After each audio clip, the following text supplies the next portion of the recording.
Welcome to मस्ती अड्डा 2। वो आता है। मम्मी, चाची, मुझे बहुत जोर की भूख लगी है। चाची जल्दी खाना बना दो ना। नीता के चेहरे का रंग उड़ जाता है, उसे अपनी गलती का एहसास होने लगता है। मैंने तो गुस्से में पतीला तोड़ दिया, अब सच में खाना कैसे बनेगा। पूरा परिवार चिंता में बैठ जाता है।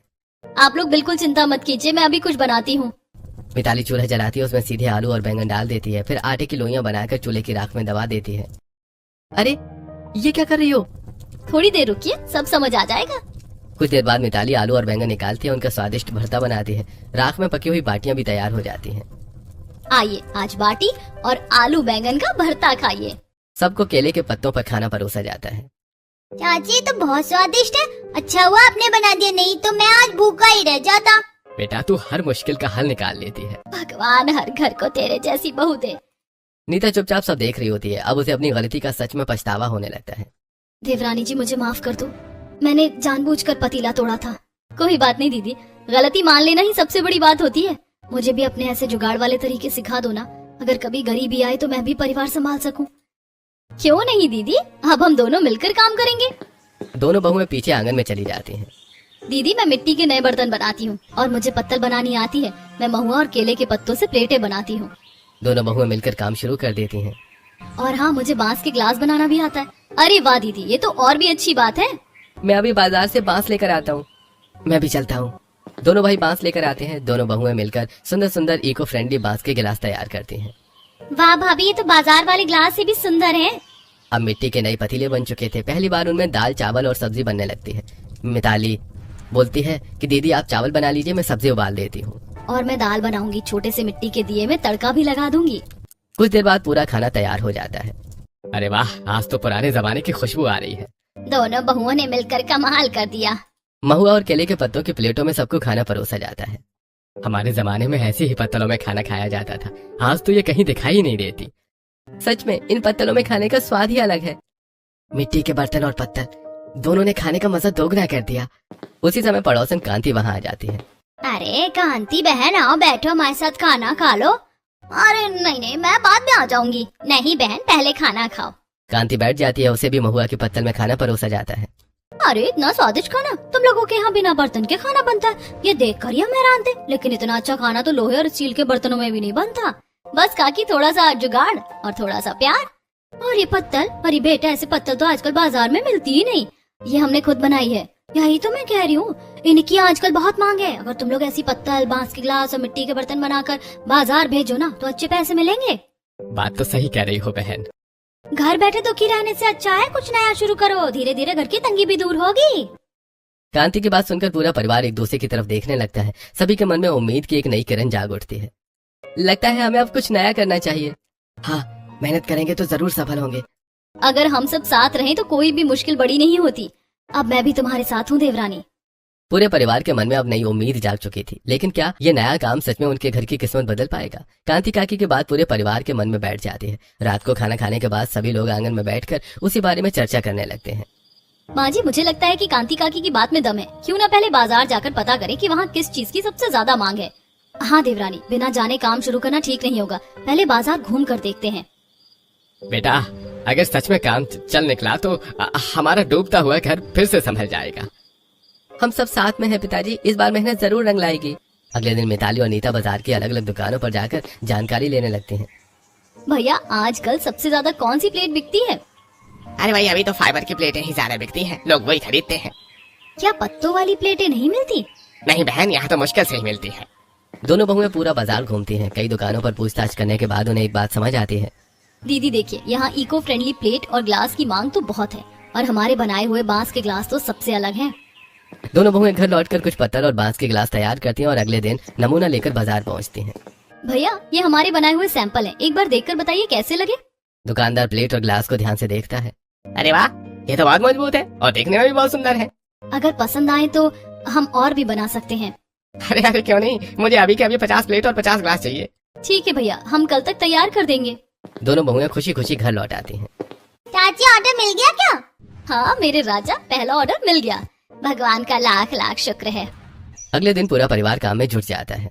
मैं महुआ के पत्ते लेकर आती हूँ। मैं सरसों की सीखे लेकर आती हूँ, इन्हीं से पत्तों को जोड़ देंगे। अरे चलो भाई, जंगल से बांस लेकर आते हैं। हाँ, आज खूब सारा बांस लेकर आएंगे। पूरा परिवार मिलकर काम करने लगता है। कोई पत्ते जोड़ रहा था, कोई प्लेट बना रहा था, तो कोई बांस के गिलास तैयार कर रहा था। दीदी ये प्लेट तैयार हो गई और ये देखो ग्लास भी तैयार है। भाभी मैं तैयार प्लेटें गिनती जा रही हूँ। शाम तक 50 प्लेट और 50 गिलास तैयार हो जाते हैं। अरे वाह, पहला ऑर्डर पूरा हो गया। बेटा, इतने दिनों के बाद फिर से लग रहा है कि हमारा बर्तन का काम शुरू हो गया। अगले दिन राजीव और मंजीत ऑर्डर लेकर बाजार पहुंचते हैं। अरे भाई बहुत बढ़िया, बिल्कुल वैसा ही बनाया है जैसा कहा था। धन्यवाद भैया। ये लो पूरे 500 रुपए। दोनों भाई खुशी खुशी पैसे लेकर घर लौट आते हैं। माँ, पहला ऑर्डर पूरा हुआ, ये रहे 500 रुपए। बेटा इतने दिनों बाद घर में मेहनत की कमाई आई है। मतलब एक प्लेट और एक ग्लास के हमें 5 रुपए मिल रहे हैं और बाजार में फाइबर की प्लेट 12 रुपए की बिकती है। अगर हम सिर्फ 5 रुपए में भी बेचें तब भी लोगों को सस्ती मिलेगी और हमें अच्छा मुनाफा होगा। बिल्कुल सही सोच रही हो बेटा। इसके बाद पूरा परिवार और दुकानों पर जाकर अपने सामान के बारे में बताने लगता है। अरे भाई हमें भी ऐसे ही 100 प्लेट चाहिए और मुझे 50 ग्लास भेज देना। धीरे धीरे काम बढ़ रहा है। अब पूरा परिवार अपना अपना काम बांट लेता है। मैं रोज सरसों की सीखी लाऊंगी और पत्तों को जोड़ने का काम करूंगी। मैं महुआ के पत्ते तोड़कर प्लेटें बनाऊंगी। मैं बांस के ग्लास और मिट्टी के बर्तन तैयार करूंगी। मैं और भैया जंगल से बांस लाएंगे और तैयार सामान दुकानों तक पहुंचाएंगे। धीरे धीरे उनके पास लगातार ऑर्डर आने लगते हैं। घर की आर्थिक स्थिति भी पहले से बेहतर होने लगती है। सच कहूँ, मुझे लगा था सब खत्म हो गया, लेकिन तुम लोगों ने फिर से उम्मीद जगा दी। उधर मिताली बिना बर्तनों की रसोई भी उसी तरह संभाल रही थी। चाची आज क्या बना रही हो? आज भाप में दाल के फरे बनेंगे। कभी वो दाल के फरे बनाती, कभी स्टीम डम्पलिंग्स, कभी उबली हुई सब्जियां और कभी भाप वाला स्वादिष्ट नाश्ता। हमारी बहू ने बिना बर्तनों की रसोई को भी त्योहार बना दिया। अब आसपास के लोग भी मिताली की तारीफ करने लगे थे। याद है पहले हमें से ताने दिया करते थे। हाँ, लेकिन ये तो सच में इस घर की लक्ष्मी निकली। बिना बर्तनों के इतना स्वादिष्ट खाना मैंने पहली बार देखा है। और हर दिन कुछ नया बना देती है। कुछ दिनों बाद सोनू का जन्मदिन आता है। पूरे मोहल्ले को निमंत्रण दिया जाता है। चाची मेरे बर्थडे पे सबको अच्छा अच्छा खाना खिलाना। बिल्कुल मेरे राजा, आज सब उंगलियां चाटते रह जाएंगे। मिताली सुबह से तैयारी में लग जाती है। मिट्टी के जुगाड़ और भाप की मदद से वो एक एक व्यंजन बनाने लगती है। देवरानी आज क्या क्या बना रही हो? इडली, डोसा और उबले हुए मंचूरियन बॉल्स। बिना बर्तन के इतना सब? हाँ दीदी, सब बन जाएगा। कुछ देर के बाद पूरे घर में स्वादिष्ट खाने की खुशबू फैल जाती है। सोनू का जन्मदिन शुरू होता है। मेहमान एक एक करके आने लगते हैं। अरे ये इडली तो बिल्कुल होटल जैसी है। इतना करारा डोसा और वो भी बिना बर्तन के। ये उबले हुए मंचूरियन बहुत तो कमाल के हैं। सच में इतना स्वादिष्ट खाना मैंने कभी नहीं खाया। ये सब हमारी छोटी बहू की मेहनत का कमाल है। भगवान ने हमें बहुत गुणी बहू दी है। मेरी चाची सबसे बेस्ट है। पूरा मोहल्ला मिताली की तारीफ कर रहा था। कभी जिस बहू को लोग ताने देते थे, आज उसी के मेहनत और हुनर की मिसाल दी जा रही थी। सोनू का जन्मदिन भी हंसी खुशी और स्वादिष्ट भोजन के साथ यादगार बन जाता है। ऐसे कुछ दिन बीत जाते हैं। घर में अब पहले जैसी मायूसी नहीं थी, लेकिन सब जानते थे कि केवल छोटी छोटी कमाई से उनका पूरा कर्ज नहीं उतरने वाला। बेटा, घर में पैसे तो आने लगे हैं, लेकिन अभी बहुत लंबा रास्ता तय करना बाकी है। पिताजी, इन चंद पैसों से हमारा कुछ नहीं होने वाला। घर के खर्चे भी हैं और कर्ज भी चुकाना है। हमें कुछ बड़ा करना पड़ेगा, तभी हमारी जिंदगी फिर से पटरी पर आएगी। भगवान कोई रास्ता जरूर दिखाएंगे। उसी समय नंदिनी अपने मोबाइल पर सोशल मीडिया और ऑनलाइन शॉपिंग एप्स देख रही होती है। अरे ये क्या हुआ नंदिनी? भाभी देखिए, जो पत्तल हम 5 रुपए में बेच रहे हैं, वैसी ही प्लेट यहाँ 100 रुपए की बिक रही है। क्या? एक प्लेट 100 रुपए की? अरे सच में 5 प्लेटों का 500 रुपए लिखा हुआ है। अरे हमें तो इसकी कीमत का अंदाजा ही नहीं था। पूरा परिवार मोबाइल के चारों तरफ बैठ जाता है और अलग अलग वेबसाइट देखने लगता है। अगर लोग ऑनलाइन इतनी कीमत देकर खरीद रहे हैं तो हमें भी अपना सामान ऑनलाइन बेचना चाहिए। बिल्कुल देवरानी, हमारे सामान की क्वालिटी भी बहुत अच्छी है। हम अभी से तैयारी शुरू करते हैं। पूरा परिवार मिलकर अपने सामान की तस्वीरें खींचता है। भाभी ये वाली फोटो बहुत अच्छी आई है। इसमें महुआ की पत्तल भी साफ दिख रही है। मैं ऑनलाइन सारी चीजें लिस्ट कर देता हूँ। एक एक करके महुआ की पत्तल, पत्तों की कटोरी, चम्मच, बांस के गिलास और मिट्टी के बर्तन ऑनलाइन लिस्ट कर दिए जाते हैं। बाकी लोगों से हमारा दाम थोड़ा कम रखेंगे ताकि ग्राहक जल्दी जुटे। सही कहा बेटा, पहले जैसा भरोसा जीतना जरूरी है।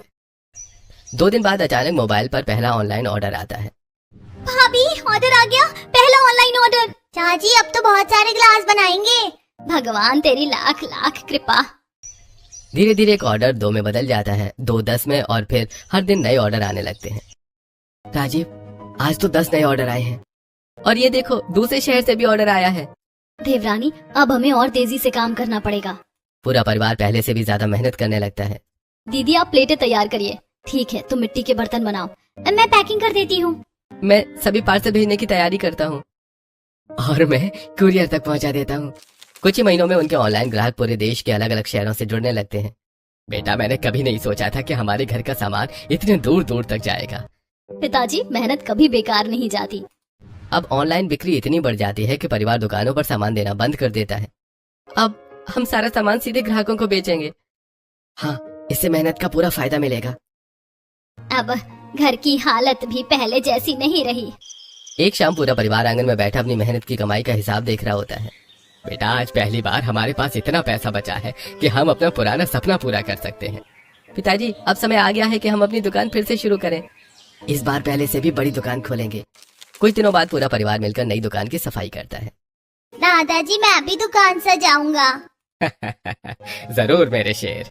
नई दुकान में इस बार सिर्फ स्टील और पीतल ही नहीं बल्कि तांबे के बर्तन, मिट्टी के बर्तन, महुआ की पत्तल, पत्तों की कटोरी, बांस के गिलास और कई तरह के इको फ्रेंडली सामान भी सजाए जाते हैं। देवरानी देखो, हमारी बनाई हुई प्लेटें कितनी सुंदर लग रही हैं और मिट्टी के बर्तन भी पूरे तैयार हैं। अब हमारी दुकान सबसे अलग दिख रही है। दुकान खुलते ही लोग अलग अलग तरह के बर्तन देखकर रुकने लगते हैं। अरे भाई, यहाँ तो एक ही जगह पर हर तरह के बर्तन मिल रहे हैं। अरे भाई, ये इको फ्रेंडली प्लेटें भी है और मिट्टी के बर्तन भी। अरे भाई, ऐसी दुकान तो पूरे शहर में नहीं है। धीरे धीरे दुकान पर ग्राहकों की भीड़ लगने लगती है। बेटा, इतने ग्राहक तो हमारी दुकान पर पहले भी नहीं आते थे। पिताजी, ये सब हमारी छोटी सी शुरुआत का परिणाम है। अब हमारा पुराना कारोबार भी वापस आ गया। शाम को दुकान बंद होने के बाद पूरा परिवार घर में बैठा होता है। पिताली बेटा, आज अगर तू इस घर में नहीं आती तो शायद हम कभी संभल नहीं पाते। तूने बिना बर्तनों की रसोई में हमें कभी भूखा नहीं सोने दिया। तुमने मजबूरी को अपनी ताकत बना दिया। छोटी भाभी, तुमने सिर्फ घर नहीं संभाला, हमारा पूरा कारोबार फिर से खड़ा कर दिया। देवरानी, पहले मैं तुझसे जलती थी लेकिन आज दिल से मानती हूँ कि तू इस घर की सबसे बड़ी ताकत है। मुझे माफ कर देना। दीदी, परिवार में माफी नहीं होती, सिर्फ अपनापन होता है। हमने जो किया मिलकर किया। मेरी दोनों भाभियां दुनिया की सबसे अच्छी भाभियां हैं। मेरी चाची सबसे बेस्ट है।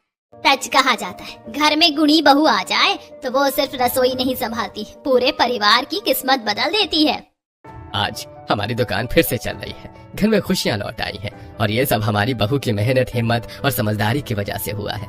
भगवान हर घर को ऐसी बहू दे।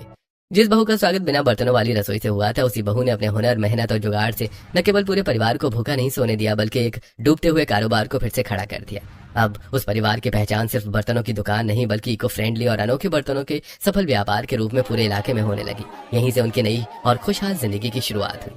क्या आप मानते हैं कि मेहनत और जुगाड़ मिल जाए तो इंसान सबसे मुश्किल हालात को भी अपनी सबसे बड़ी ताकत बना सकता है? अगर हाँ, तो अपनी राय कमेंट में जरूर बताइए। हेलो दोस्त, सब्सक्राइब करें, वीडियो को लाइक करें। मस्ती अड्डा 2 चैनल को